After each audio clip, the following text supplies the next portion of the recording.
नमस्कार दोस्तों, Easter island एक ऐसा आइलैंड जो हमारी दुनिया से दूर एक अलग ही दुनिया है। दोस्तों ये आइलैंड बीच समुद्र में वीरान पड़ा हुआ है, जहां एक समय में विकसित सभ्यता रहती थी। दोस्तों ये आइलैंड इतना वीरान है कि ये जिस देश के आधिकारिक क्षेत्र में आता है उस देश के तट से 3500 किलोमीटर दूर है। दोस्तों ये आइलैंड इसलिए खास नहीं है कि ये वीरान है, बल्कि ये इसलिए खास है कि कुछ थ्योरी में इस आइलैंड का संबंध एलियन से जोड़ा जाता है। सब्सक्राइब कर लीजिए दोस्तों, जानते हैं इस रहस्यमय आइलैंड के बारे में। दोस्तों इस आइलैंड का नाम ईस्टर आइलैंड है और ये आइलैंड चिली देश के आधिकारिक क्षेत्र में आता है, जिससे ये 3500 किलोमीटर दूर है। दोस्तों इस आइलैंड को 1722 में एक यूरोपियन खोजकर्ता जैकब रॉक डेविड ने की थी। दोस्तों जिस दिन जैकब इस आइलैंड पे पहुंचा था उस दिन ईस्टर संडे का दिन था। अगर आप लोग ईस्टर संडे के बारे में नहीं जानते हैं तो मैं आप लोगों को बता देता हूँ कि ईसाई धर्म के अनुसार ईसा मसीह को फ्राइडे के दिन सूली पे लटकाया गया था और उसके बाद वो फिर संडे को पुनः जीवित हो गए थे।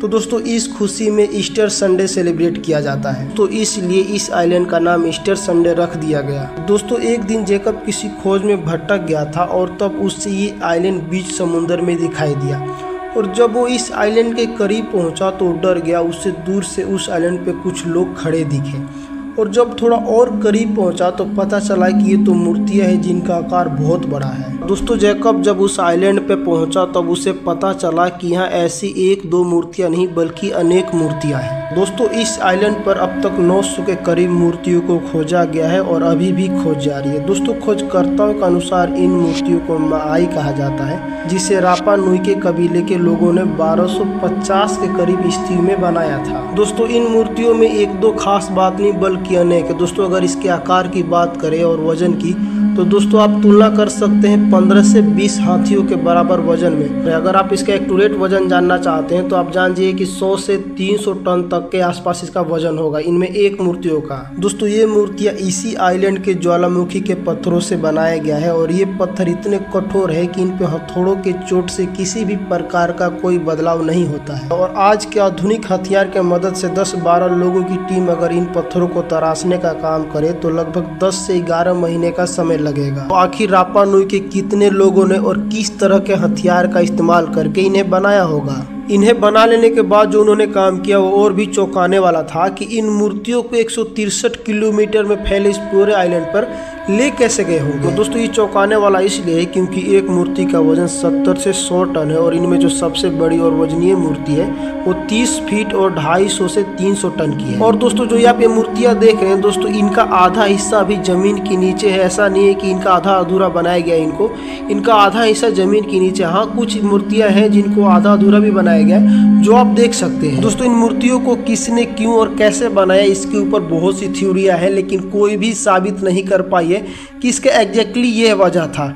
जी हाँ दोस्तों, इन मूर्तियों पे जितने भी थ्योरी है वो साबित नहीं हो चुके हैं, बस थ्योरी है। हालांकि खोज अभी भी जारी है। दोस्तों इन मूर्तियों को उस समय में बिना किसी तकनीकी आधुनिक हथियार के तराशा कैसे गया होगा, और आज के समय में जो क्रेन है उनकी कैपेसिटी आज 600, 700, 800 टन है। उस समय में तो मतलब ये क्रेन नहीं थी, उन्हें कैसे मूव किया गया होगा इतने वजन वाले मूर्तियों को।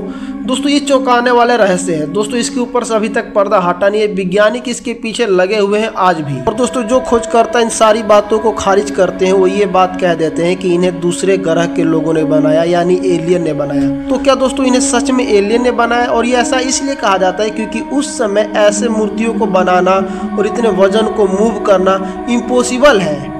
तो दोस्तों उन्होंने इसे कैसे बनाया होगा और कैसे मूव किया होगा, और इन सब बातों को न सुलझा पाने के कारण कुछ थ्योरी वाले ये कहते हैं कि इन्हें एलियन ने बनाया है।